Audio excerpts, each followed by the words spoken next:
Students, এর আগের ভিডিওতে তোমাদের আমি এই অঙ্কটা অবধি পড়িয়েছিলাম, তাই তো। তাহলে আজকে এরপর থেকে কন্টিনিউ করছি। আশা করি তোমরা অনেকেই ভিডিওটা দেখেছো আর বুঝতে পারছো। ঠিক আছে, তো চলো শুরু করা যাক আজকের ভিডিওটা। দেখো এবার কি বলেছে, can you say the base of which container bottle না টাম্বলার এক্সপিরিয়েন্স গ্রেটার প্রেশার। তো এটা তো আমরা আগের দিন পেয়েই গেলাম যে কিসের বেশি প্রেশার হচ্ছে না, on the base of the bottle, যেটা হয়েছিল 9.8 নিউটন পার এ স্কোয়ার মিটার। ঠিক আছে, হলো।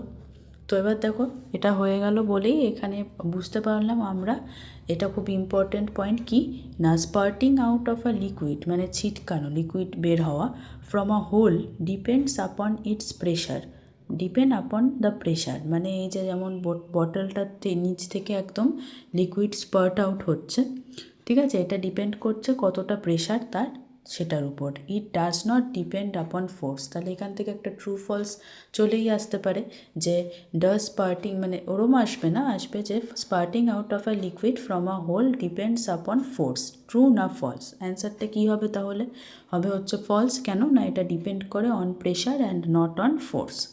তো বলেছে অ্যাগেন গ্রেটার, আবার একটা পয়েন্ট মনে রাখতে হবে কি না, যত বেশি হাইট হবে অফ দ্য লিকুইড সারফেস তত বেশি প্রেশার হবে, তাই তো। এই জন্য আমরা দেখলাম যে বটলের যেহেতু হাইটটা অনেক বেশি ছিল টাম্বলারটার চেয়ে, তাই জন্য প্রেশারটা আরও বেশি হয়েছে। তাহলে এটা হয়ে গেল, ঠিক আছে। এবার আসছে দেখো নতুন এক্সপেরিমেন্ট। এই যে একটা বটল নিতে বলেছে, 4টে হোল করতে বলেছে সাইডের মধ্যে, যেটা ছবিতে দেখানো রয়েছে। বলেছে সাইজগুলো যেন হোলের একদম ছোট না হয়, মানে নিডেল মানে ছুঁচ দিয়ে ফুটো করার মতন হোল ওরকম যেন না হয়। বলেছে যে এক পেরেককে গরম করে তারপর ফুটো করতে বলেছে প্লাস্টিক বটল, আর এই ফুটোগুলো যেন অনেকটাই বড় হয় আর ইকুয়াল সাইজের হয়। আর এটাই বলেছে প্লাস্টিক টাম্বলার মানে ওই গামলাতেও করে দেখতে। এবার বলেছে উল্টো করে দিতে বটলটা, তারপর দেখতে বলেছে যে কিভাবে জল বেরোচ্ছে এই যে 4টে যে হোলস করা হয়েছে তার মধ্য থেকে। তো বলেছে as the height of the upper meniscus decreases. Upper meniscus মানে ওই জলটা যে লেয়ারটা অবধি আছে সেখানটা, সেটা তো আস্তে আস্তে বেরোতে বেরোতে কমেই যাবে, তাই তো। লেয়ারটা উপরের আপার মেনিসকাসটা, তো ওটা যখন কমবে তত ফ্লোটাও কমে যাবে। এটা তো না পড়লেও পারা যায়, তাই তো।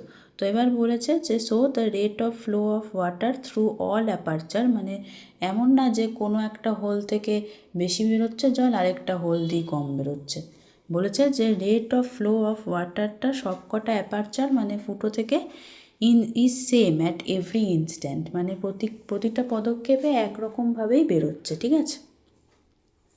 তো এখান থেকে এক্সপেরিমেন্ট থেকে আমরা কি বুঝতে পারলাম যে is the pressure of a liquid always exerted downward. তো এটা মনে রাখতে হবে কি, remember that a liquid excerpt pressure evenly on all directions, ঠিক আছে। মানে একদিকেই যে শুধু প্রেশার যায় লিকুইডের তা না, সমস্ত সব দিকে প্রেশার এক্সার্ট হয়। হলো। এবার আসছে pressure and density of a liquid. তো এবার হচ্ছে বলেছে দুটো সেম টাইপের প্লাস্টিক বটল ইকুয়াল হাইটে রাখতে বলেছে, বেস থেকে হোল করতে বলেছে, হোল করতে বলেছে দুটো বটলেই, ঠিক আছে। এবার বলেছে দুটো মানে সেম টাইপের প্লাস্টিকের পাইপ ওই ফুটো দিয়ে ঢুকিয়ে দিতে বলেছে, যেরকম ছবিতে দিয়েছে, আর তারপর সেটাকে ইরেক্ট মানে সোজা অবস্থায় রাখতে বলেছে। এবার এই প্লাস্টিক পাইপগুলোকে ফিল করতে বলেছে কি দিয়ে, কেরোসিন তেল দিয়ে।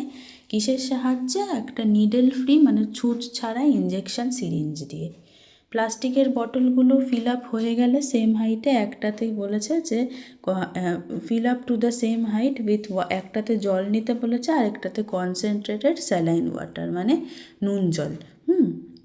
এটা দেখা যাবে যে কেরোসিন তেলটা কোথায় রাইজ করবে না, on a higher level in the first set up, যার মধ্যে কনসেন্ট্রেটেড স্যালাইন ওয়াটার রয়েছে, মানে যেটাতে নুন জল আছে সেটাতে হাই লেভেলে কেরোসিন তেলটা উঠবে, ঠিক আছে। তো এইটা বলেছে the height of the liquid column in both the bottle is identical. So প্রেশারটা তো সেমই হওয়া উচিত, যেটা আমরা এতক্ষণ পড়ছিলাম, তাই তো। যেহেতু হাইটটা সেম, কিন্তু বলেছে কেন যে কনসেন্ট্রেটেড স্যালাইন ওয়াটার বেশি প্রেশার এক্সার্ট করছে। তো বলেছে যে হাইট ছাড়াও কি অন্য কিছু ফ্যাক্টরের উপর ডিপেন্ড করে লিকুইডের প্রেশার? তো বলেছে যে the density of concentrated saline ওয়াটারটা বেশি নর্মাল জলের থেকে, তাই তো, ঘন বেশি। আর এই এক্সপেরিমেন্ট থেকে আমরা পেলাম কি, যে এটার প্রেশারটা বেশি, তাই তো। তো pressure exerted by a liquid কি ডেনসিটির উপরও ডিপেন্ড করে? হ্যাঁ, অবশ্যই। তাই জন্য এটা বলা হচ্ছে, দেখো আমি ব্র্যাকেট করেছি, the pressure at any given point of the liquid depends upon the height of the liquid from the surface to that point. মানে সারফেস থেকে ওই পয়েন্ট অবধি যে হাইটটা রয়েছে ওটার উপর তো ডিপেন্ড করেই, তাছাড়া আরও একটা কিসের উপর ডিপেন্ড করে না, on the density of the liquid. ঠিক আছে, এটা খুব ইম্পর্টেন্ট যে ডেনসিটির উপরেও খুব মানে কী করে, ডিপেন্ড করে, রিলাই করে। এবার দেখো এই যে পাশে ডান দিকে যে ছবিটা, right side of the U শেপের টিউব, একটা কন্টেনার লাগানো হয়েছে যার রেডিয়াসটা বেশি, তাই তো, তার মধ্যে লিকুইডটাও বেশি আছে, তাই মাস অফ দ্য লিকুইডও ওখানে বেশি থাকবে, কিন্তু হাইটটা কম আছে বাঁদিকের টিউবটার থেকে। ঠিক আছে, কিন্তু বাঁদিকেরটার আবার হাইট বেশি আছে। এই দুটো টিউবেই বলেছে সেম লিকুইড নেওয়া হয়েছে, আর একটা স্টপ কক লাগিয়ে দেওয়া হয়েছে, যেটাকে বন্ধ করে দেওয়া হয়েছে। যদি বলেছে এবার যে স্টপ ককটা যদি খোলা হয় তাহলে কোন ডাইরেকশান দিয়ে লিকুইড ফ্লো করবে, না ফ্লো অফ লিকুইডটা সবসময় কোথায় হয়, ডিপেন্ড করে হাইটের উপর। এটা তোমরা সবাই জানো, এটা না পড়লেও জানা যায় যে height of free surface of লিকুইডের উপর ডিপেন্ড করে। তাহলে the direction of flow of a liquid does not, এটা খুব ইম্পর্টেন্ট, যে কোন দিকে direction of flow of liquid হবে, মানে কোনো একটা লিকুইড কোন দিকে বইবে, সেটা কিন্তু ডিপেন্ড করে শুধুমাত্র হাইটের উপর of free surface of the liquid. এটা কিন্তু ডিপেন্ড করে না কিসের উপরে, মাস অর ভলিউমের উপর, মানে ওই লিকুইডটার কতটা ওজন বা কতটা আয়তন নিয়ে রয়েছে, বা আর্থের গ্র্যাভিটেশনের মানে আর্থের যে গ্র্যাভিটি তার কতটা পরিমাণ, এগুলোর উপর কিন্তু ডিপেন্ড করে না। তাই এটা কিন্তু খুব ইম্পর্টেন্ট পয়েন্ট, সবাই এটা ভালো করে খেয়াল রেখো। তো বলেছে যে in other words pressure and not force decides the direction of flow of liquid. তার মানে ফোর্স নয়, প্রেশার ডিপেন্ড করে যে কোন দিকে direction of flow of liquid হবে। এবার দেখো ছবিতে বলেছে তিনটে আলাদা আলাদা ছবি দিয়েছে, মানে জলটা প্রথম ছবিটাতে ইকুয়াল পরিমাণে আছে, তারপরে সেকেন্ড ছবিটাতে এতে কম, থার্ড ছবিটাতে এতে বেশি। এবার ওগুলো করতে বলেছে কোন দিকে যাবে, এটা তো একদমই সোজা, তাই তো। তাহলে পিকচার 2তে কোন দিক থেকে যাবে, এ টু বি না B to A? Obviously B to A. 3তে হবে A to B. If in picture 1 to 3তে লিকুইড যদি ফ্লো করে from A to B or B to A, will the flow continue for ever or will it stop automatically after some time? কতক্ষণ stop up করতে লাগবে, না যতক্ষণ লেভেলটা দুটোর ইকুয়াল হয়ে যাবে, তাই তো। পিকচার 4এ বলেছে ইচ অফ দ্য টিউবের ডিফারেন্ট ভলিউম অফ লিকুইড রয়েছে, will there be any flow of liquid, all the tubes have liquid of same. এটা অতটা দরকার নেই, ঠিক আছে। নেক্সট এবার চলে আসো এয়ার প্রেশারে। তো এবার বলেছে একটা টাম্বলার নিতে, ঠিক ওই যে আগের ছবিটার যেরকম গামলা ছিল ওরকম টাইপের একটা নেওয়া হয়েছে, তার মধ্যে একটু রং করা জল নিয়ে নেওয়া হয়েছে। এবার একটা স্ট্রেট ক্লিয়ার মানে কালার ছাড়া একটা প্লাস্টিকের টিউব নেওয়া হয়েছে 3-4 ফিট লম্বা, দুটো মাথাটাই সেটার খোলা। এবার বলেছে ওই টিউবটাকে কমপ্লিটলি কালার ওয়াটার দিয়ে ফিল করে বন্ধ করে দিতে বলেছে, টিউবের দুটো এন্ড হাত দিয়ে। এবার একটা এন্ড ওই জলের মধ্যে ঢুকিয়ে দিতে বলেছে। এবার আরেকটা এন্ডটা বলেছে মাথাটা থাম্বটা খুলে দিতে, মানে বুড়ো আঙুলটা সরিয়ে দিতে। তো তখন কি হবে, draw the tube out of the tumbler with your thumb tightly placed on the other end, the lower end of the টিউবটা খোলা থাকবে, আর সেটাকে ঢোকানো হলো জলটার মধ্যে টাম্বলারের। কিন্তু দেখা যাবে water in the tube does not fall into the tumbler. দেখা যাবে যে জলটা টিউবে যেটা রয়েছে সেটা টাম্বলারের ভেতরে ঢোকে না। কেন না বলেছে পিকচারটা ভালো করে দেখতে, কেন জল ফ্লো করছে না ফ্রম বি টু এ। তো height of the upper surface of liquid at point A, এটা কি কম, কেন না হাইট বিটাতে বেশি রয়েছে, তাও জল কিন্তু বি থেকে এতে ফ্লো করছে না। এটা কেন হচ্ছে? আমরা তো একটু আগেই পড়লাম যে জল সবসময় বা যে কোনো লিকুইডই সবসময় ফ্লো করবে আপার হাইট থেকে লোয়ার হাইটে, তাই তো? তো দেখো বলেছে the distance of point A from surface of liquid is less but the magnitude of pressure at point A is not less than at point B. Why? মানে কি বলছে যে ডিস্টেন্সটা মানে কতটা দূরত্বটা এ পয়েন্টের কোথার থেকে, from the surface of the liquid, উপরের যে সারফেসটা রয়েছে সেটার থেকে এ পয়েন্টটার দূরত্বটা কম, কিন্তু পরিমাণটা কিসের? প্রেশারের অ্যাট পয়েন্ট এইটা, সেটা বি এর থেকে কম নয়। কেন না? কারণটা হচ্ছে এয়ার প্রেশার। দেখো সারফেস অফ ওয়াটারটা কিসের সাথে টাচে রয়েছে? এয়ারের সাথে। এই এয়ারটা কিছুটা প্রেশার দেবে উপরের সারফেস যে লিকুইডটার আছে তার উপর।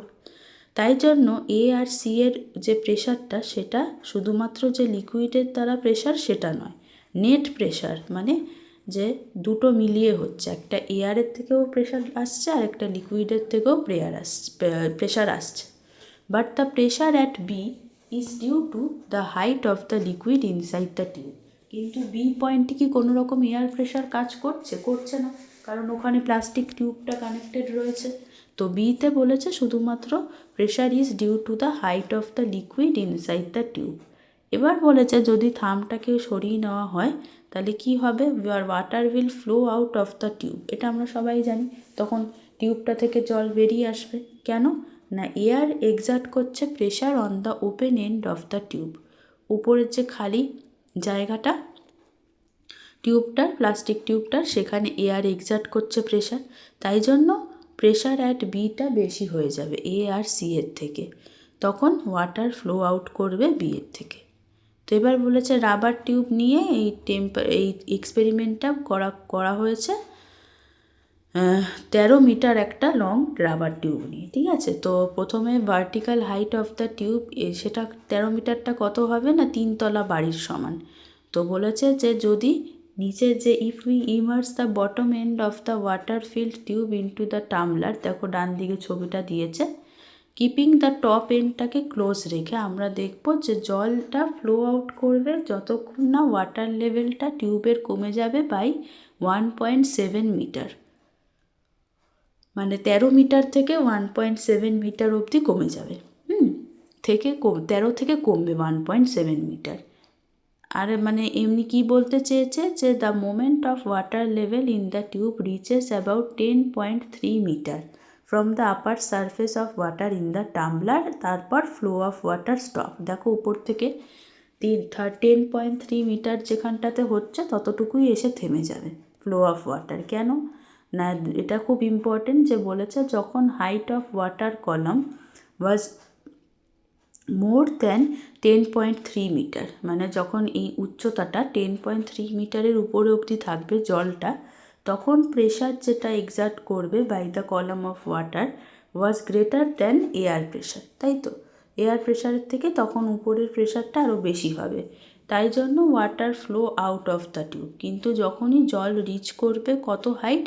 10.3 মিটার হাইট, তখন প্রেশার এক্সার্টেড বাই জল আর ওয়াটারটা ইকুয়াল হয়ে জল আর এয়ারটা ইকুয়াল হয়ে যাবে, তাই জন্য তখন flow of water out of the টিউবটা কমে যাবে। তাই জন্য এখান থেকে বলা যাচ্ছে কি pressure exerted by a column of water of 10.3 metre হাইটটাকেই আমরা বলতে পারি ইকুয়াল টু এয়ার প্রেশার। তাহলে যদি আসে কোয়েশ্চেন যে what do you mean by air pressure, তো তোমরা অ্যান্সারটা এরমভাবে লিখবে the pressure exerted by a column of water of 10.3 metre height is equivalent to air pressure. এরকমভাবে সেম এক্সপেরিমেন্ট ইটালিয়ান একজন ফিজিসিস্ট টরিসেলি করেছিলেন মার্কারি দিয়ে জলের জায়গায়। তো দেখা গেছে নর্মাল কন্ডিশনে pressure exerted by a vertical column of mercury, যার উচ্চতা কতটা না 76 সেন্টিমিটার, এই যে দেখো ছবিতে যেটা দেখিয়েছে, is equal to pressure exerted by air.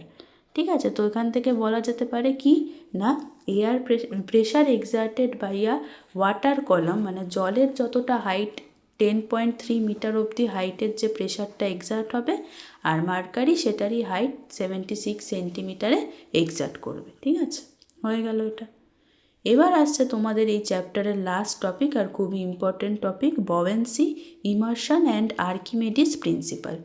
তো দেখো এবার এখানে কি বলেছে, যে কাঠের বা থার্মোকলের টুকরো নিলে দেখা যাবে কি, যে শিপ আর বোটরা জলে ফ্লোট করে, আর কাঠের টুকরো আর থার্মোকল ফ্লোট করে জলের উপর। কিন্তু দেখা যায় কি, পেরেক, আয়রন মিল মানে লোহার পেরেক হচ্ছে সাবমার্জ মানে ডুবে যায় জলে। তো এটাই এখানে বোঝানো হবে ব্যাপারটা। ইমার্শন মানে ডুবে যাওয়া, আর ফ্লোট করা অফ অ্যান অবজেক্ট কেন হয় লিকুইডে। তো দেখো ডান দিকে যে ছবিটা, একটা টাম্বলার নিয়েছে, জল নিয়েছে, 3টে অবজেক্ট দেখা গেছে লিকুইডে। এ আর বিটা দেখা যাচ্ছে ফ্লোট করছে, কিন্তু সিটা সেটেলড টু দ্য বটম, নিচে পড়ে গেছে। অবজেক্ট এটা কি হচ্ছে না, pulled downward by earth gravitation. তো বলেছে ধরো ওয়েট অফ এ হচ্ছে গিয়ে 10 নিউটন, তার মানে আর্থ এটাকে নিচের দিকে টানছে with a force of 10 Newton. এটা তো এতক্ষণ নিশ্চয়ই সবাই জানো আর বুঝতেই পেরেছো। তাই জন্য এ শুড গো ডাউনওয়ার্ড, এর নিচে যাওয়া উচিত। বাট ইট ইজ স্টেশনারি, কিন্তু দেখা যাচ্ছে এটা স্থিরই রয়েছে। তো এখান থেকে এভিডেন্ট মানে প্রুফড, বোঝা যাচ্ছে যে কেউ একজন উপরের দিকে এক্সার্ট করছে প্রেশার সেম ফোর্সের, সেটা কত পরিমাণ না 10 নিউটন অন এর উপর। তাই জন্য নেট ফোর্সটা কত হয়ে যাচ্ছে এর না 0 হয়ে যাচ্ছে।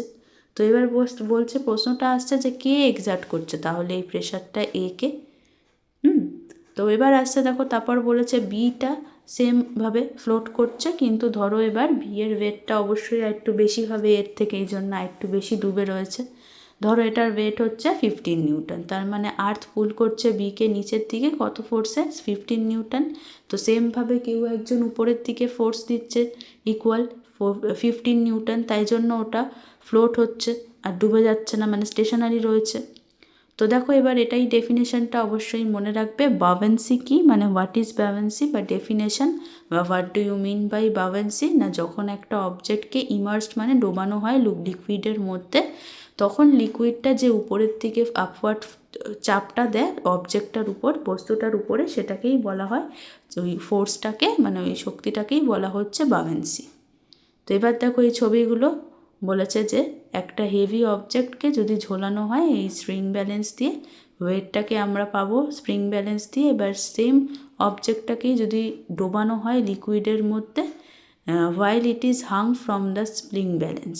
তো প্রথমত the object is partially immersed, মানে ছবি 2টাতে দেখো কিছুটা ঢোকানো হয়েছে, আর ছবি 3তে পুরোটা কমপ্লিটলি ইমার্সড।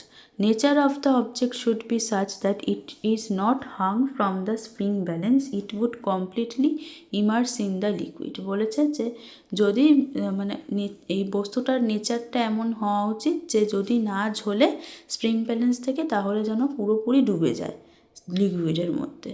তো এবার এখান থেকে দেখো পিকচার 2 আর 3 থেকে বোঝা যাচ্ছে যে that the reading of the spring balance is lowered, মানে স্প্রিং ব্যালেন্সের রিডিংটা কমে যাবে যখন অবজেক্টটা লিকুইডের মধ্যে ঢুকবে। তো এটা কেন হচ্ছে, আর পিকচার 3 থেকে আরও রিডিংটা নিয়ে বোঝা যাবে যে যে পিকচার 3তে রিডিংটা আরও কমে গেছে পিকচার 2 থেকেও। ঠিক আছে, দেখো লাল কালিটা দেখলে বুঝতে পারবে। তো বলেছে দেখো যে যখন একটা অবজেক্টকে ডোবানো হয় লিকুইডের উপর, তো লিকুইডটা উপরের দিকে একটা আপওয়ার্ড ফোর্স দেয়, যেটাই কিনা আমরা এক্ষুনি পড়লাম বাভেন্সি। তো এই যে ফোর্সটার যে পরিমাণটা, ম্যাগনিটিউড মানে পরিমাণ, depend on the extent to which the object is immersed in the liquid, মানে যত বেশি ডোবানো হবে তত বেশি বাভেন্সিটাও বাড়বে। তো দেখো এবার এটা বলেছে যে যখন একটা অবজেক্টকে ডুবানো হয় লিকুইডের মধ্যে, অবজেক্টটা কিছুটা পরিমাণ লিকুইড ডিসপ্লেস মানে সরিয়ে দেয়, আর সেই জায়গাটা নিয়ে নেয়, অকুপাইজ দ্যাট পজিশন। সেই যে weight of the displace liquid, মানে যতটা লিকুইড সরিয়ে নিজে জায়গাটা করে নিল, সেইটার ওয়েটটা বলেছে equal to the magnitude of upward force, মানে উপরের দিকে যে ফোর্সটা আসছে যেটা কিনা পড়লাম বাভেন্সি, সেইটার সাথে এই যে যতটা জল সরিয়ে বস্তুটা নিজের জায়গা করে নিল সেইটার ওজনটা ইকুয়াল হবে। তো এইটাই হচ্ছে আর্কিমিডিস প্রিন্সিপাল। তো এটাও খুবই একটা ইম্পর্টেন্ট কোয়েশ্চেন, যেটা তোমরা অবশ্যই পড়ে রাখবে যে what do you mean by Archimedes principle. এটা ফেমাস সায়েন্টিস্ট আর্কিমিডিসের আন্ডারে, মানে উনিই এটা করেছিলেন। ঠিক আছে, তো দেখো এবার এই যে লিকুইডের মধ্যে ঝুলানো হয়েছে এরকমভাবে তিনটে ছবি দিয়েছে দেখো, ঠিক আছে। তো প্রথম বলেছে কোয়েশ্চেনটা যে কোন পিকচারটাতে মনে হবে যে সবচেয়ে বেশি লিকুইড ডিসপ্লেস করেছে, তো থার্ড পিকচার। ম্যাগনিটিউড অফ বাভান্সি ম্যাক্সিমামও তাহলে থার্ড পিকচারই হবে, ঠিক আছে। এবার দেখো ডিটা বলেছে দুটো বিভিন্ন পিকচারে ডোবানো হয়েছে, দুটো বিভিন্ন লিকুইডে ডোবানো হয়েছে। প্রথমে দেখো অবজেক্টটা ফ্লোট করছে দুটো লিকুইডেই, তাই জন্য net force exerting on the object in both the liquid is 0। অবজেক্টটা দুটো লিকুইডেই তো দেখতে পাচ্ছি যে ফ্লোট করছে, তাই তো, মানে পুরো ডুবে যায়নি ডিটা, তার মানে বোঝা যাচ্ছে যে নেট ফোর্সটা কত হয়ে যাচ্ছে 0, তাই জন্যে এটা ডুবে যাচ্ছে না। এটা এতক্ষণ আগে মানে যখন এই বাভান্সি টপিকটা শুরু হচ্ছিল তখন থেকেই আসছে ব্যাপারটা। তো বলেছে কোন কেসে ভলিউম অফ ডিসপ্লেসড লিকুইড, মানে জলটা যে বা লিকুইডটা যে সরিয়ে দেবে সেটা কোন ক্ষেত্রে বেশি হবে, অবভিয়াসলি সেকেন্ড কেসে, যেটা গাঢ় নীল রয়েছে সেটার। Which liquid has exerted more upward force on the object, নিচেরটা। Or is it that both liquid have exerted equal force, এটা না। In which case is the weight of displaced liquid greater, এটা হবে গিয়ে এই যে সেকেন্ড কেসটা, ঠিক আছে। In which case is the mass of displaced liquid greater, এটাও সেকেন্ড কেসটা হবে, ঠিক আছে। তো দেখো এবার বলেছে যে you have learned earlier that volume into density হচ্ছে গিয়ে মাস, তাই তো। এই ফর্মুলাটা তোমরা যদি না জেনে থাকো তাহলে পড়ে নেবে, ঠিক আছে। এবার দেখো বলেছে যে আমরা এখান থেকে বুঝতে পারছি যে আপওয়ার্ড ফোর্স একটা অবজেক্টের উপর যেটা হচ্ছে, যেটা কিনা বাভান্সি পড়লাম, যখন সেই অবজেক্টটা লিকুইডের মধ্যে ঢুকবে ওটা ডিপেন্ড করে ভলিউম আর ডেন্সিটি অফ দ্য ডিসপ্লেস লিকুইডের উপর, ঠিক আছে। মানে ওই লিকুইডটার ভলিউম কতটা আর ডেন্সিটি কতটা সেটার উপর ডিপেন্ড করে। তো এটাও কিন্তু অবশ্যই পড়ে রেখো। তো দেখো এবার বলেছে যে যখন একটা অবজেক্টকে ডোবানো হয় লিকুইডের মধ্যে, কিছুটা ডিসপ্লেস করে লিকুইড, তো wait of the displace liquid is equal to the magnitude of the upward force of the liquid on the object. অনেকবারই আমরা এটা পড়লাম। আর যখন একটা অবজেক্ট ফ্লোট করে তখন এটা মনে রেখো যে ওয়েট অফ দ্য অবজেক্ট আর ওয়েট অফ দ্য ডিসপ্লেস লিকুইডটা সেম হয়ে যায়, ঠিক আছে। দেখো এই যে ফ্লোট করছে যখন এই ডি, তখন হচ্ছে ওয়েট অফ দ্য অবজেক্ট ডিটার আর হচ্ছে ওয়েট অফ ডিসপ্লেস লিকুইডও সেম, ঠিক আছে। তাহলে এটা হয়ে গেল, এই চ্যাপ্টারটা ফিনিশ। আশা করি তোমরা সবাই বুঝতে পারলে। যদি বুঝে থাকো তাহলে অন্তত একটু লাইক করো একটা হলেও, আর তোমাদের বন্ধুদের সাথে শেয়ার করো। কেমন লাগছে ক্লাসগুলো জানিও, কোনো ডাউট থাকলে বলো কমেন্টে। আর একটা লাস্ট রিকোয়েস্ট, যারা নতুন আমার চ্যানেলে এখনও অবধি সাবস্ক্রাইব করোনি তারা একটু প্লিজ সাবস্ক্রাইব করে দিও, কারণ আজকে এই ভিডিওগুলো তোমাদের জন্যই বানানো। তোমরা যদি আজকে সাপোর্ট না করো আমাকে তাহলে কিন্তু আমি সেইভাবে এগোনোর আর ভিডিও বানানোর মোটিভেশনটা পাবো না। আশা করি তোমরা এটা সবাই বুঝবে আর আমার পাশে থাকবে। তো আজকের মতন চলো এতটুকুই, আবার নেক্সট ক্লাসে নতুন টপিক নিয়ে আলোচনা হবে। তো সবাই ভালো করে পড়ো, ভালো থেকো, টাটা।